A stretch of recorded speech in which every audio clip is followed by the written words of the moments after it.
this is Foster from The Wall again, and this is the segment that we call Soon-to-be Expired Beer at the Wall. As many of you know, we are in lockdown, which means we can't sell any of our beer, and it's about to go bad. So I'm bringing a bunch of friends and comedians over, and they're going to help me drink this beer. Anna, would you like a beer that's soon to be expired? Absolutely, Foster. You know how to sell things. We've already poured it for you, just because the keg's over there. It's out of shot. Cheers. Cheers. Thank you. Look at this eye contact. Oh, yeah. That was good. We are terrified of bad sex. We are terrified of that, yes. Oh my god.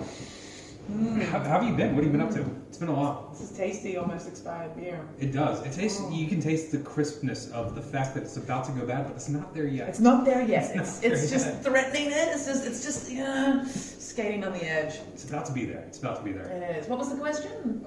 It's been a while. What have you been up to? What have you been up to? How have you been dealing with the last 6 months? Oh my god, not well.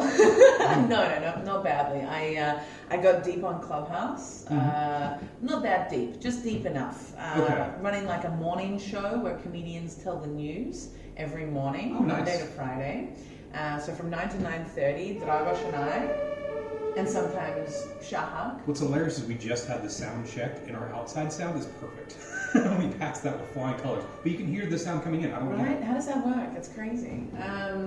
But yeah, we're telling the news to people on Clubhouse every morning, which is cool. I've been reading the news for the first time in 10 years. Nice. What kind of news? Just world news? World news. Europe news? American news? It's called Good Morning Europe, and so yeah, we're just telling the news to whoever pops into the Clubhouse room, and we try to put a comedic spin on just how terrifying the world is. So is it like Weekend Update, but every single day for 30 minutes? Exactly that. It's the morning news. It's Good Morning Europe. Wait, it's live then, I would guess, It's live, yes. So you have to wake up at 9 o'clock every morning? Every morning. It's great. I love it. It's giving me discipline. It's showing me that despite what my mother said when I was a child, which was, Anna, you shouldn't talk to anybody when you wake up in the morning because you're not human.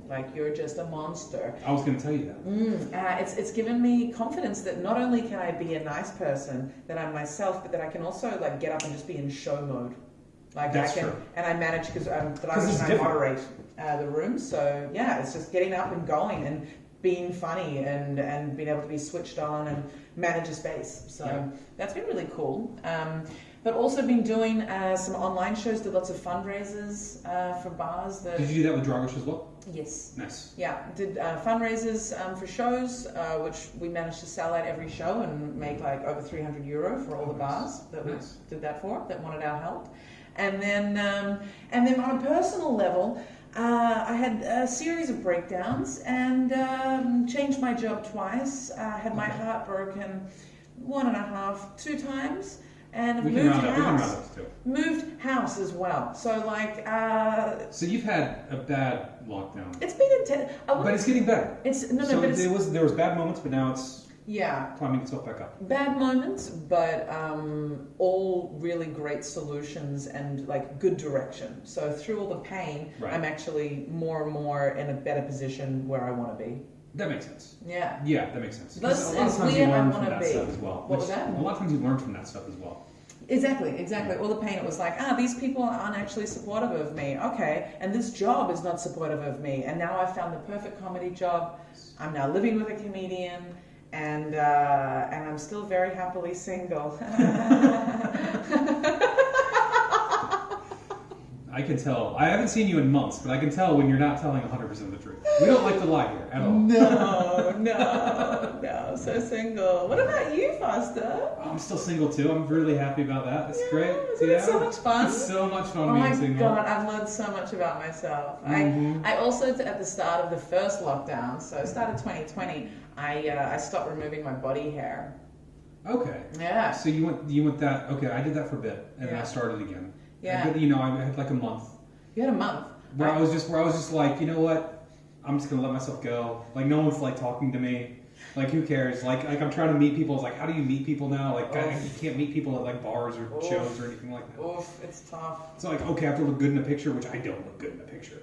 That doesn't work for me. And so I'm I gotta have to show my personality. It's oh, okay. Oh god. That was just rough. Yeah, well, I stopped removing all my body hair from the start of 2020 until the start of 2021, basically, or like February, like a whole year I didn't remove my body hair. And I was sober as well, so I remember that. Yeah. Because we talked about that multiple times. Because I would always be like, "Hey, would you like your free drink while you're doing your show here?" And you're like, "I'm alcohol free," and then I'd offer you the alcohol free beer that we have, which I love, and you're like, "No, it's bad. Yeah, that's a bad alcohol-free beer. It's my favorite." I'm not bitter. Go and die in a corner. I'm fine. Yeah. So like, no alcohol, no drugs, full bush all over the body. I learned that my pubic hair grows straight. That was something interesting. That is interesting. That is not something that I ever thought to ask you. No, right? That's never something that I thought I would share with you. I never actually. thought that would come up just naturally in conversation. No, right? It was like a little Yes, Mr. it did. Miyagi, right? Like this like long straight beard. Glad that you're going. Do you know who Mr. Miyagi is, by the way? I'm asking the intern who's in her early 20s. Do you know Mr. Miyagi? No, she doesn't. Wax on, wax off. Except like my Mr. Miyagi was just like wax. What? Like no waxing, just hairy. But yeah, I ended up shaking it off because of peer pressure. Well, so I renamed my pussy the long-haired rat. That's a name for it. It's a name for it, right? Still like a cute, cuddly animal, just a little bit scary, you know. Yeah. And like there's the stereotype that women are scared of rats, but like I had 3 men run away from mine. And from your pussy? From my pussy, okay. From the long-haired rat. From the long-haired rat. Okay. It's it was too much. It was too much. And so I ended up. I mean, it's all setting it up. It's all set up. I was very clear. If you're clear about it, then that's on them. And they were like, "Hey, baby, I shaved today," and I was like, "I haven't." and so I ended up trimming. I ended up like going back to normal, not political, self-manicuring Anna. And because of that, I lost a bet with another comedian, Kate Checker. Okay. And that bet was that if I trimmed, then I would have to take my trimmed pubic hair and stick it on my face like a moustache and put that on social media. Okay. Yeah, and I did that. Great. I didn't see. I did a bit of a social media blackout for a while. I think you did that at the right time because a lot of people unfollowed me. Like a lot of people did not like it.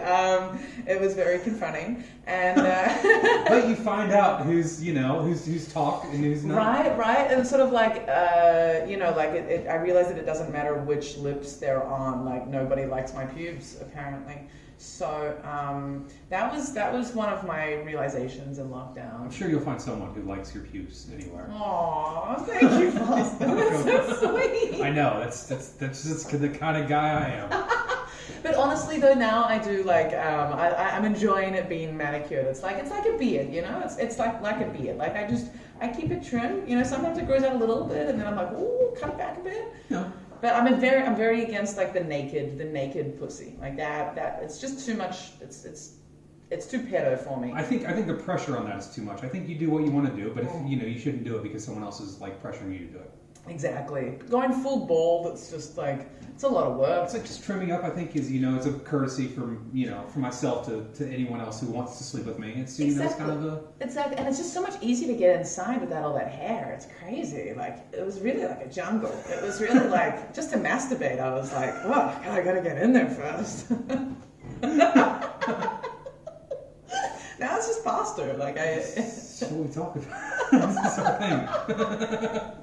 I'm about efficiency. That's really what most of my decisions that makes are more based sense. on. You're in Germany. Exactly. You're in Germany. Exactly. You moved to Germany so you can learn how to masturbate properly. Exactly. Without all the jungle. Without the bush. Without the bush. Yeah. Like you find in Australia.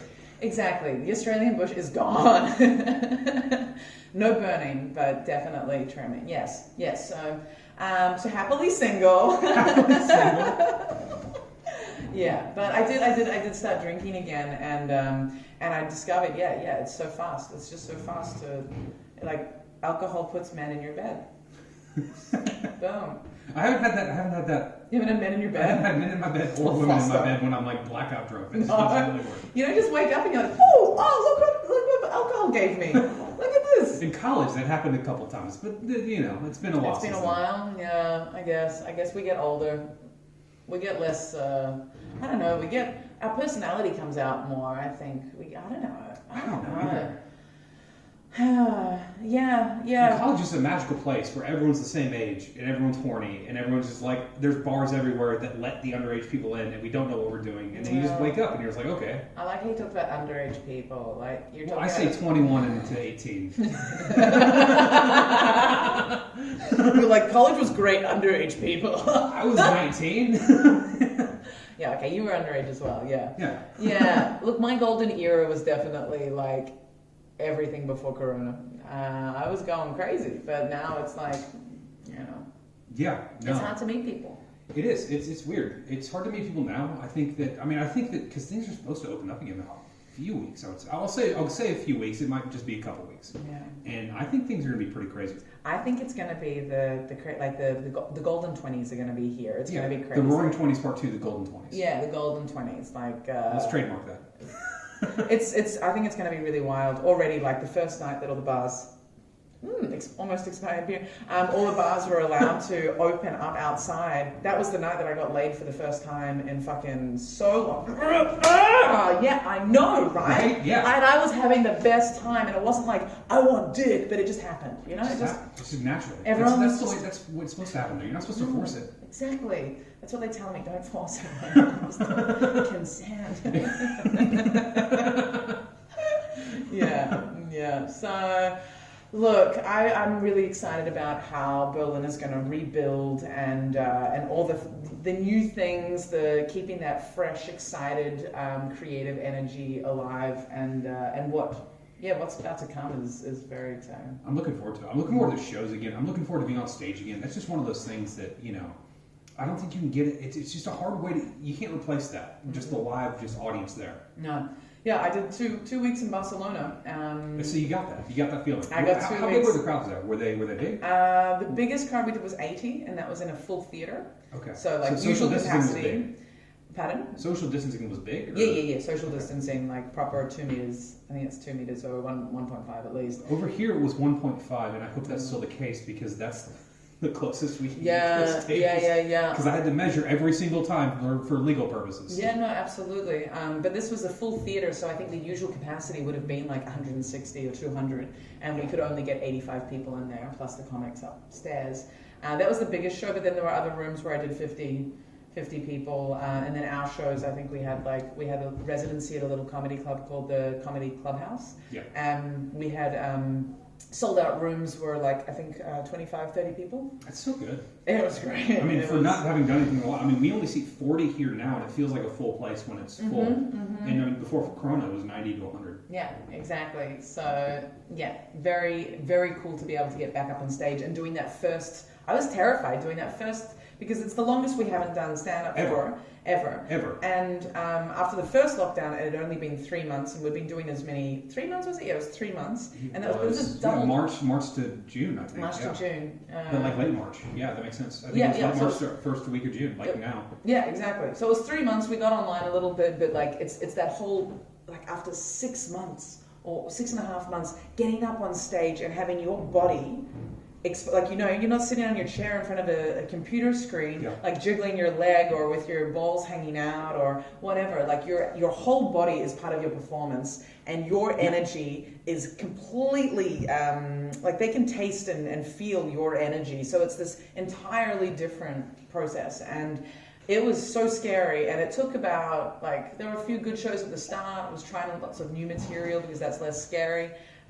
Because you don't want to go up with old jokes that should work and then they don't. So that's my problem. I was doing lots of testing new material, and that was working. And then I thought I'd shaken off the cobwebs, and then I did this big show, and it did not feel like I'd really I still kind of lost myself a bit. But then by the end, I had a really good set of shows with lots of new followers and lots of I love you, Anna, I want to follow you on all your channels kind of feedback. So that's a good feedback. Good feedback to have. Yeah, no, that's what I remember the first one I did back, and I'm terrified for the next one because I remember I did my original I only had 5 to 10 minutes of material total, and I did the 5 minutes that I had always done whenever I was I don't want to prepare to do comedy tonight. I will do this 5 minutes I've done forever and ever.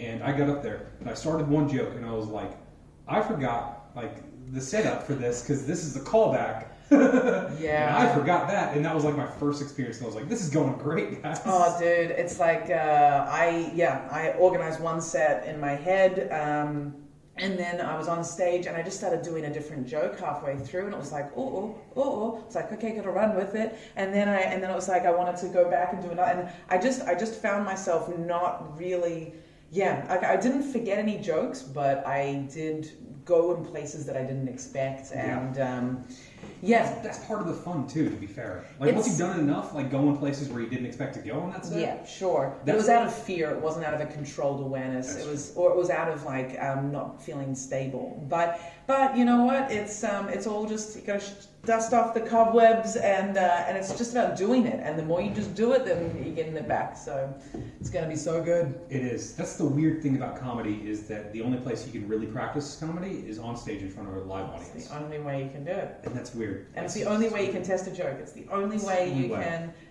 work a joke.